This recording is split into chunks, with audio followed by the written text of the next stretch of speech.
অনেকদিন আগে এক গ্রামে মনু আর মতি নামে দুই ভাই বাস করত। মতি আর তার বউ মনুর ওপর দারুণ অত্যাচার করত। তাকে দিয়ে ঘর আর বাইরের সব কাজ করিয়ে নিত। দিন রাত কাজ করি, তবু দাদা বৌদির মুখে হাসি ফোটাতে পারি না। কি করলে যে ওরা খুশি হবে? আরে এই বুড়ো বাবা এখানে কি করছে? না না, দেখে তো মনে হচ্ছে শরীরের গতি ভালো নেই। বলি, ও বুড়ো বাবা, কি হয়েছে তোমার? পেটে ভাত নেই, শরীরে বল নেই, কোথাও যাওয়ার জায়গা নেই বাবা। তাই তো। না না, তোমাকে তো এভাবে ফেলে রাখা যায় না।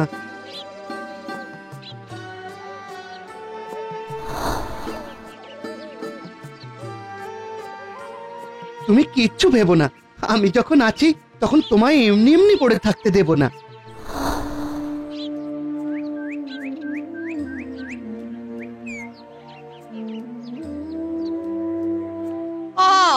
এই তো এতক্ষণে এলেন মহারাজ। সঙ্গে আবার কে?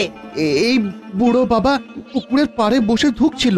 ওর বড় কষ্ট, না থাকার ঘর আছে, না খাবার জোগাড় করার উপায়। উনি একেবারে দাতা হরিশ্চন্দ্র হয়ে ওনাকে ঘরে তুলে আনলেন। ভালো চাস তো এক্ষুনি ওই বুড়োকে বিদায় কর, না হলে। এখানে তোমার কষ্ট হবে বাবা, কিন্তু এখন কটা দিন না হয় এই গাছতলাতেই থাকো, পরে আমি সব ব্যবস্থা করে দেব। আর আমার খাবার থেকেই একবেলা তুমি আর একবেলা আমি বেশ চালিয়ে নেব। তোর বড় দয়ার শরীর।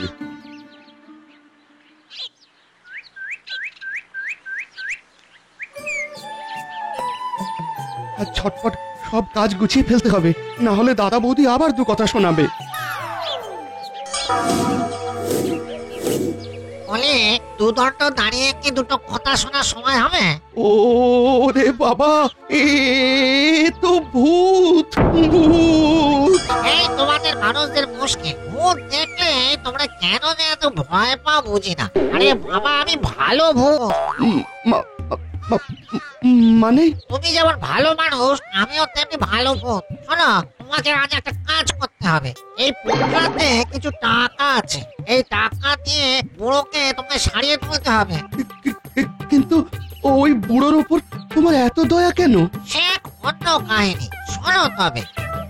আজ থেকে বহু বছর আগে রঘুনাথপুরে আমি এক আড়তদারের বাড়িতে কাজ করতাম।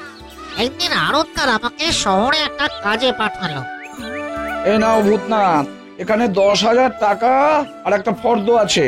এই টাকা দিয়ে শহর থেকে ফর্দ মিলিয়ে সব জিনিস নিয়ে ফিরে আসবে। তবে টাকা যদি 9-6 করো, তবে কিন্তু তার ফল খুব খারাপ হবে।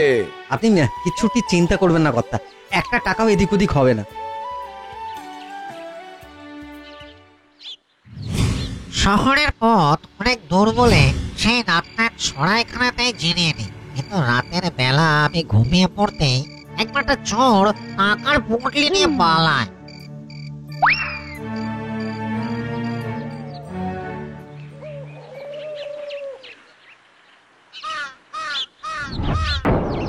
হায় হায় হায়, এ কি সর্বনাশ হয়ে গেল আমার।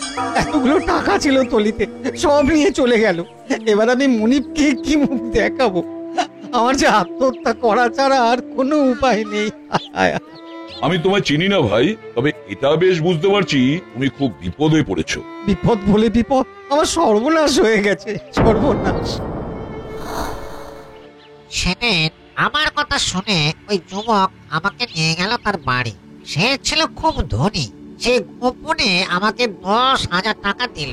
এর বহু বছর পরে আমি যখন 10,000 টাকা ফেরত দেওয়ার জন্য ওই যুবককে খুঁজছিলাম, তাকে আর পেলাম না। আরে খোঁজ করে জানতে পেরেছি ওই বুড়োই সেই যুবক। ও তাই এখন তুমি সেই টাকা তাকে ফেরত দিতে চাও? তাহলে যে আমার মুক্তি হবে না ভাই। ভালো করলে ভালোই হয়। না, এবারে আমি যে কাজ করতে এসেছি সেটাই করি, কাজ কাটি গিয়ে।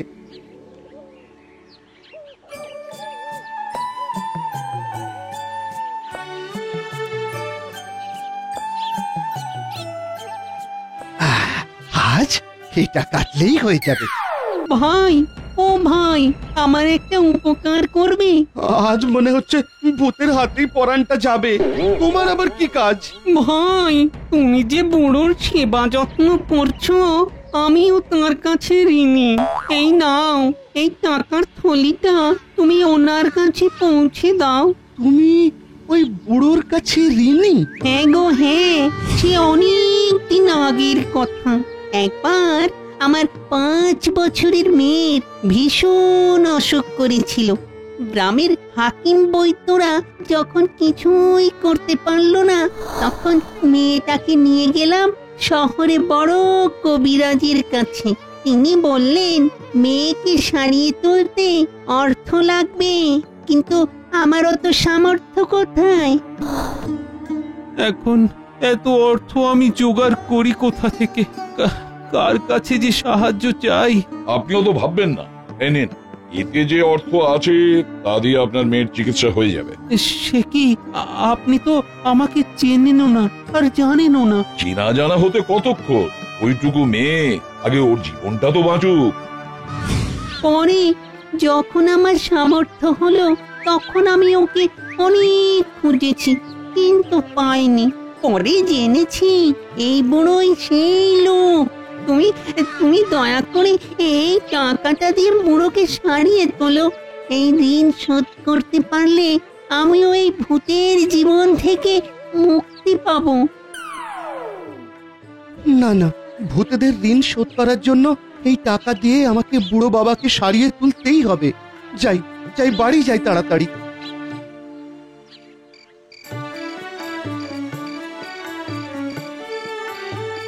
এই দেখো দাদা, এই এতগুলো টাকা ভূতেরা আমাকে দিয়েছে ওই বুড়ো বাবাকে সুস্থ করে তোলার জন্য।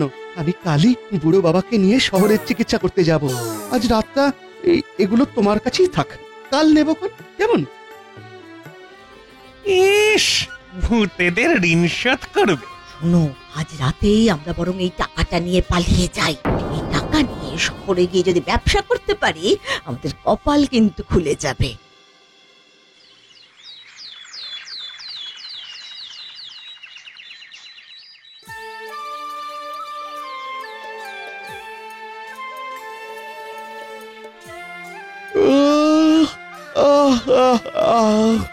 যাই, সকাল সকাল বুড়ো বাবাকে নিয়ে শহরের দিকে বেরিয়ে পড়ি। দাদা, বৌদি, আরে দাদা বৌদি কোথায় গেল? কি টাকার থলিটাও তো দেখতে পাচ্ছি না। তবে কি? কিন্তু কিন্তু আমাকে যেভাবেই হোক বুড়ো বাবাকে সারিয়ে তুলতেই হবে। যাই, আমি বরং এই বাড়িতেই আগে ওনাকে নিয়ে আসি।